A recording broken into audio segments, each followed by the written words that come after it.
നമസ്കാരം. PDP നേതാവ് അബ്ദുൽ നാസർ മഅദനി പ്രതിയായ ബംഗളൂരു സ്ഫോടന കേസിൽ 4 മാസത്തിനകം വിധി പറയണമെന്നുള്ള വളരെ പ്രധാനപ്പെട്ട ഒരു നിർദ്ദേശം ഇപ്പോൾ സുപ്രീം കോടതിയുടെ ഭാഗത്തു നിന്നുണ്ടായിരിക്കുന്നു. ദീർഘകാലം ജയിലിൽ കിടന്ന് 9.5 വർഷക്കാലം കോയമ്പത്തൂർ സ്ഫോടന കേസുമായി ബന്ധപ്പെട്ട് ജയിലിൽ കിടന്ന് അദ്ദേഹം കുറ്റക്കാരനല്ല എന്ന് കോടതി കണ്ടെത്തിയാണ് മഅദനി കേരളത്തിലേക്ക് എത്തുന്നത്. കേരളത്തിൽ വന്ന് പൊതുവിഷയങ്ങളിൽ ഇടപെട്ട് സജീവമായി രാഷ്ട്രീയത്തിലൊക്കെ ഇടപെട്ട് പ്രവർത്തിക്കാൻ തുടങ്ങിയ ഒരു സമയത്താണ്, പൊതുവേദികളിലൊക്കെ പ്രത്യക്ഷപ്പെട്ട ഒരു സമയത്താണ് മഅദനിക്കെതിരെ ബാംഗ്ലൂരു സ്ഫോടന കേസ് ഉണ്ടാകുന്നത്. ഈ കേസുമായി ബന്ധപ്പെട്ട് അൻബാർശ്ശേരിയിൽ കർണാടക പോലീസ് നേരിട്ടെത്തിയാണ് മഅദനിയെ അറസ്റ്റ് ചെയ്ത് കൊണ്ടുപോയത്.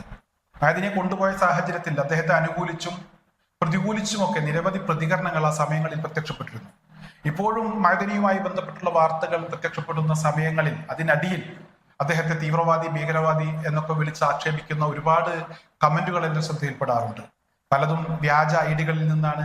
ചിലതൊക്കെ കൃത്യമായി മഅദനിയെ ആക്ഷേപിക്കണമെന്നുള്ള ഉദ്ദേശത്തോടു കൂടി ചില ആളുകൾ നേരിട്ട് അത്തരത്തിലുള്ള പ്രതികരണങ്ങളുമായി രംഗത്തെത്തുന്ന സാഹചര്യങ്ങളും ഉണ്ടാകാറുണ്ട്. എന്തായാലും ഇവിടെ മഅദനിയുമായി ബന്ധപ്പെട്ട് അദ്ദേഹം വളരെ അടുത്ത ബന്ധം പുലർത്തിയിരുന്ന ചില ആളുകളോട് അദ്ദേഹത്തിന്റെ പ്രശ്നങ്ങളൊക്കെ ചോദിച്ചു മനസ്സിലാക്കി ഞാൻ ചില വീഡിയോകൾ നേരത്തെ ചെയ്തിട്ടുണ്ട്. പ്രത്യേകിച്ച് ഈ അടുത്ത ദിവസം മരണപ്പെട്ട ജാഫർ അലി ദാരിമി, അദ്ദേഹം മഅദനിയുടെ വളരെ അടുത്ത അദ്ദേഹത്തിന്റെ ഒരു സഹചാരിയാണ്. അതോടൊപ്പം തന്നെ അദ്ദേഹം PDPയുടെ സംസ്ഥാന ജനറൽ സെക്രട്ടറി കൂടിയായിരുന്നു. അദ്ദേഹത്തിൽ നിന്ന് ഒരുപാട് കാര്യങ്ങൾ ഞാൻ മനസ്സിലാക്കി അത് പൊതുസമൂഹവുമായി പങ്കുവച്ചിട്ടുണ്ട്. എന്തായാലും ഞാൻ ആ സമയങ്ങളിലൊക്കെ പറഞ്ഞ വളരെ പ്രധാനപ്പെട്ട ഒരു കാര്യം, അല്ലെങ്കിൽ മഅദനിയുമായി അടുത്ത് ബന്ധമുള്ള ആളുകൾ അവർ എന്നോട് പങ്കുവെച്ച ഒരു കാര്യം, മഅദനി ജീവിച്ചിരിക്കുന്നത് ചില കാര്യങ്ങളൊക്കെ ബോധ്യപ്പെടുത്താനാണ്. ചിലതൊക്കെ മഅദനിക്ക് പറയാനുണ്ട്. അത് പറയുന്നതിന് വേണ്ടി തന്നെയാണ് മഅദനി ജീവിച്ചിരിക്കുന്നത്. തീർച്ചയായും അദ്ദേഹം ദൈവത്തിലുള്ള അദ്ദേഹത്തിന്റെ ആ അചഞ്ചലമായിട്ടുള്ള വിശ്വാസം, അതിൽ നിന്ന് ഒരു ഘട്ടത്തിൽ പോലും വ്യതിചലിക്കാതെ ഉറച്ചു നിൽക്കുന്ന മഅദനിക്ക് അതിന് കഴിയും. ഇവിടെ മെഡിക്കൽ സയൻസ് ഒക്കെ പലപ്പോഴും അദ്ദേഹത്തിന്റെ വിഷയത്തിൽ പരാജയപ്പെട്ടിട്ടുണ്ട്.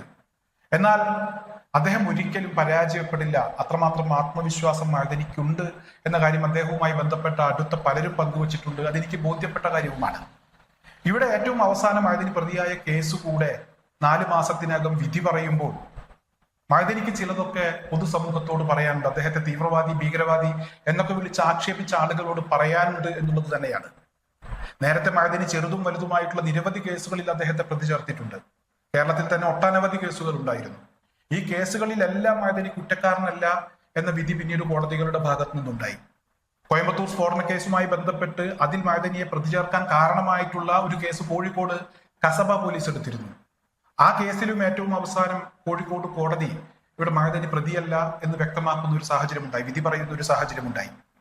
ഇനി ബാക്കിയുള്ളത് ബംഗളൂരു സ്ഫോടന കേസ് മാത്രമാണ്.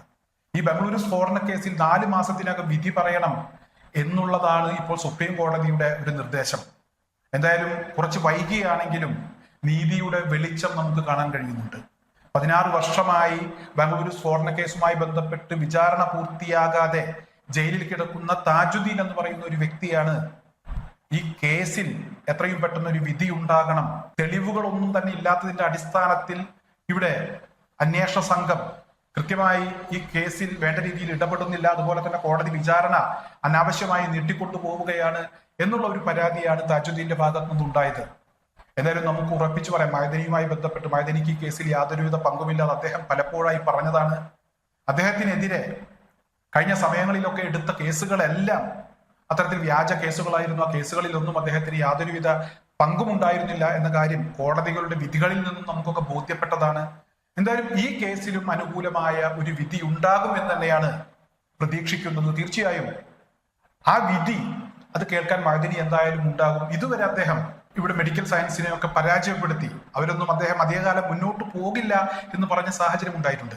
എന്നാൽ അതിനെയൊക്കെ മറികടന്ന് അദ്ദേഹം ജീവിച്ചിരിക്കുന്നത് ചില കാര്യങ്ങളൊക്കെ പൊതുസമൂഹത്തോട് പറയാനാണ്. അത് അദ്ദേഹം പറയും.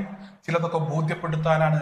അത് അദ്ദേഹം ബോധ്യപ്പെടുത്തുമെന്ന് തന്നെയാണ് എനിക്കിപ്പോൾ മനസ്സിലാക്കാൻ കഴിയുന്നത്.